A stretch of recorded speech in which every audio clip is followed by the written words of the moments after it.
Rome, the heart of an empire, the city of marble, power, and pride. But on a summer night in 64 AD, that heart began to burn.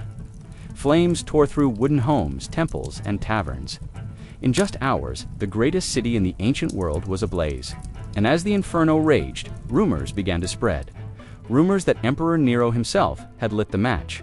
The fire began near the Circus Maximus, Rome's massive chariot racing arena.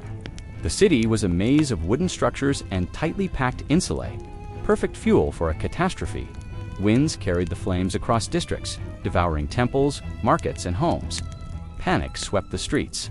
Families fled with what little they could carry. The screams of thousands filled the night. For 6 days, the fire raged unchecked. When it finally subsided, 10 of Rome's 14 districts lay in ruins. Nero wasn't in Rome when the fire began. He was at his seaside villa 35 miles away. But when he heard the news, he rushed back to the city, opening his gardens to the homeless and ordering massive relief efforts.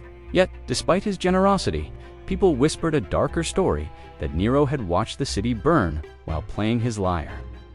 Singing of the fall of Troy, whether true or not, this image, Nero the artist emperor, watching Rome burn, became immortal. But why would he destroy his own capital? That's where the mystery deepens. Nero wasn't just an emperor. He fancied himself an artist, an actor, a visionary.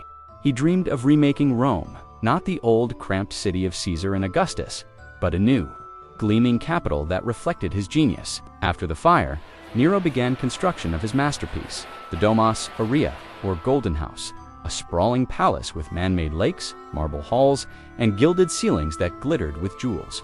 To Nero, the fire had cleared the canvas. To the people, it was proof that their emperor had destroyed their homes for his own vanity. Public anger turned dangerous. Riots broke out. The Senate demanded answers. To save himself, Nero pointed the finger elsewhere at a small, unpopular sect in Rome, the Christians. He accused them of arson and treason, claiming they wanted to bring about the end of the world. Thousands were arrested, tortured, and executed in grotesque spectacles.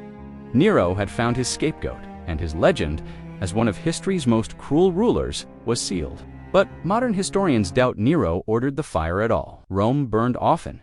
It was a city of wood and oil lamps.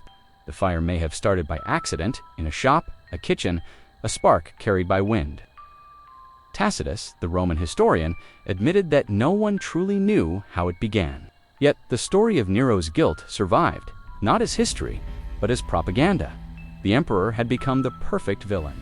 In the aftermath, Nero rebuilt Rome, stricter building codes, wide streets, brick walls, and fire breaks, but his reputation was in ashes. The people saw extravagance where they needed empathy. His massive palace was a daily reminder of their suffering.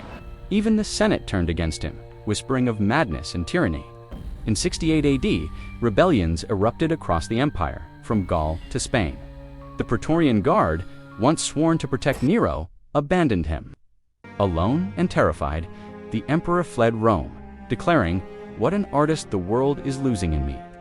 Shortly after, Nero took his own life. The fire he once used to shape Rome had consumed his legacy. Today, Nero's name is synonymous with madness, vanity, and destruction. But the truth remains uncertain. Did he truly burn Rome, or was he the victim of history's most effective smear campaign? Perhaps the real fire was not in the city's streets, but in Nero's heart, an inferno of ambition that burned too brightly and too long. Because in the end, Rome rose again.